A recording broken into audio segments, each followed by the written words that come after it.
花光所有积蓄在乡下打造你梦中的家园。今天我们要把山崖清理下来的这堆泥土搬运出去。刚开始我们就计划用这辆3轮车来运输，尝试了几趟真的太慢了，还是听从大家的建议使用机械。履带的机械肯定会破坏院子的石板，寻了半天终于找到了一台特别的，因为路程比较短，运输就找了一辆自卸的3轮车。挖机师傅很负责，先到现场实地考察，沟通了细节，约定好了时间。开工之前我们要先排除障碍物，关机压的地方要回填泥土，只有先转移到旁边的空地。至于为什么要关起来养，你们看一下菜地就明白了。湖边草丛里还有个秘密基地，再看一下我们鸡生蛋的地方，给它留了一个。下沉区域想要连通至地窖，靠椅周围的泥土全都要挖走，座椅也只能先拆除掉。这种挖机优势可以自己开着走，不用叫拖车。今晚师傅就先开到了现场。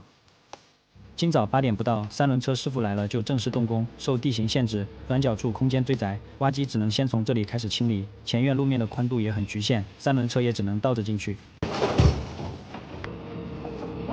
3轮车一次差不多能装5斗左右，并没有装得太满。运输出来的泥土就卸在湖边这块空地里，希望这一次能够把这里回填得更平整。今天终于不用自己干活了，是准备午餐吧？说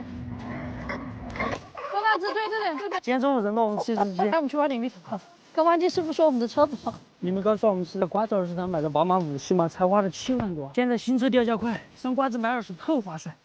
这么便宜啊？是啊，瓜子年底有100亿补贴款，5万多就能买奔驰、宝马、比亚迪。靠谱吗？当然，瓜子每台车的经过专业检测，可以试开1年。要是就是喊放瓜上拍卖，买卖的时候直接拿去瓜子就对了。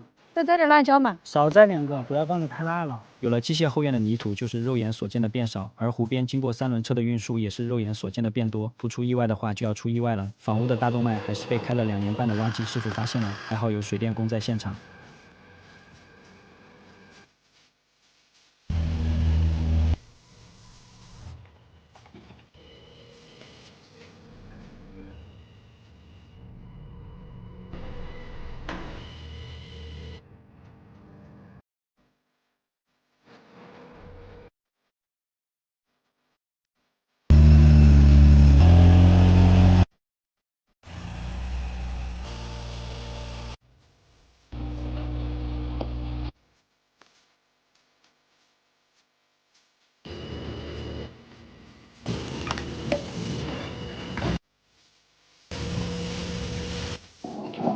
午饭后，随着清理的深入，挖机避开了受限的范围，装车的效率变得更高效。而3轮车一趟只能装5到6斗左右，路程也是越来越远，挖机停留等待的时间较长。为了充分发挥机械的作用，我萌生了一个大胆的想法。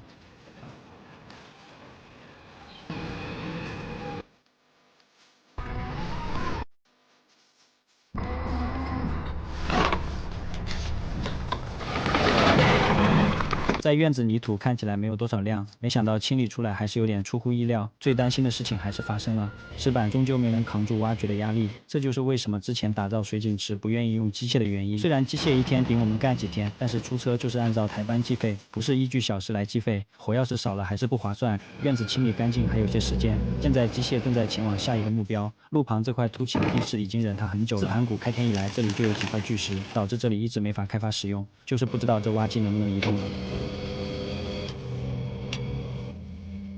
就在我暗自庆幸能移动时，还是出现了意外，可能是挖机的大动脉被伤到了。应该是机油管是吧？液压油管破裂，还好车上有备用的，看来已经不是第一次了。为了把这块石头移动到下面地势低的地方，挖机已经使出了各种方法才将其制服。其他的石头就要小得多，也被清理出来放在外围做护坡。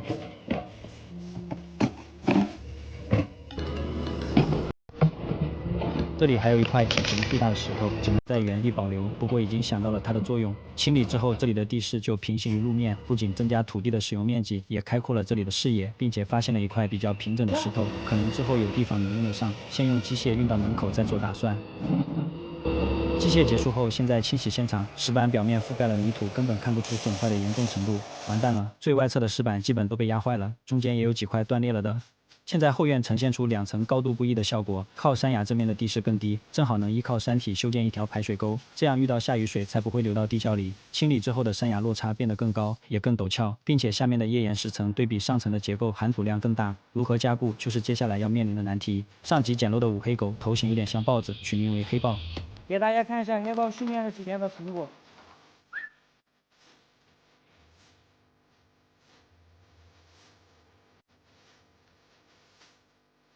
是。好走。